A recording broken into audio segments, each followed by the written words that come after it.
আল্লাহ তাবারক ওয়া তাআলা সূরা আরাফের ২৬ নম্বর আয়াতের মধ্যে বলছেন, হে আদম সন্তানেরা, আমি তোমাদের উপরে আমি লেবাসকে, পোশাককে কি করলাম?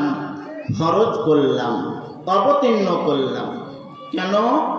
ওয়ারিসাউ শাআতুকুম, আল্লাহ তাবারক ওয়া তাআলা বলছেন যাতে তোমার অঙ্গ প্রত্যঙ্গগুলো, গুপ্ত তোমার লজ্জা স্থানগুলো যাতে হেফাজতে থাকে, এই জন্য আমি তোমার জন্য আমি কি করলাম?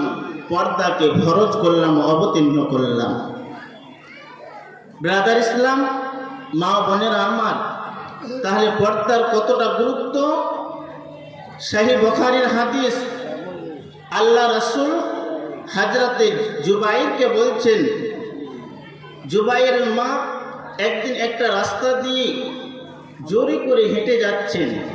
বিশ্ব নবীজি হযরতে জুবাইরকে বললেন, জুবাইর, তুমি তোমার মাকে বাধা দাও যাতে জোরে করে না হেঁটে যায়, কারণ তোমার মা যদি জোরে করে হেঁটে যায় তাহলে তোমার মার ঘুটনির ওপরে কাপড় উঠে যাবে, আর উঠে গেলে তোমার মা বেপর্দা হয়ে যাবে, আর বেপর্দার কারণে আল্লাহ তাবারক ওয়া তাআলা বেপর্দাকে কোনোদিন জান্নাতের মধ্যে প্রবেশ করাবে না।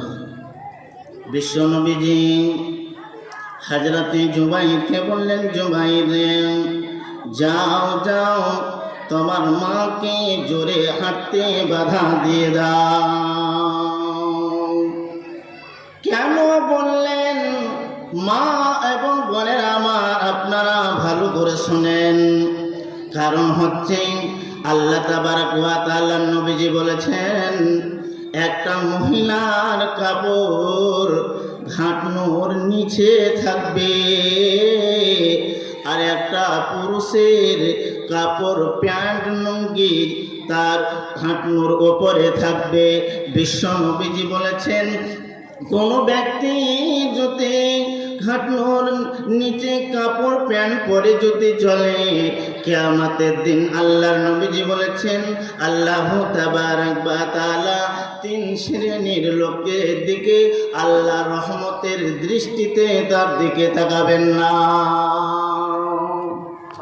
আল্লাহ রহমতের নজরে তার দিকে তাকাবে না। তার মধ্যে হচ্ছে যে ব্যক্তি প্যান্ট পরে, ঘাটনোর নিচে প্যান্ট পরে চলাফেরা করে, সে ব্যক্তির দিকে আল্লাহ তাবারক ওয়া তাআলা রহমতের নজরে দিয়ে তাকাবে না। ব্রাদার ইসলাম, মা বোনেরা আমার, ইতিহাসের মধ্যে চলেন। ইতিহাস, আল্লাহ তাবারক ওয়া তাআলা ইতিহাসকে বললেন, আপনারা ইতিহাস পড়ে দেখেন, আম্মু জান আয়েশা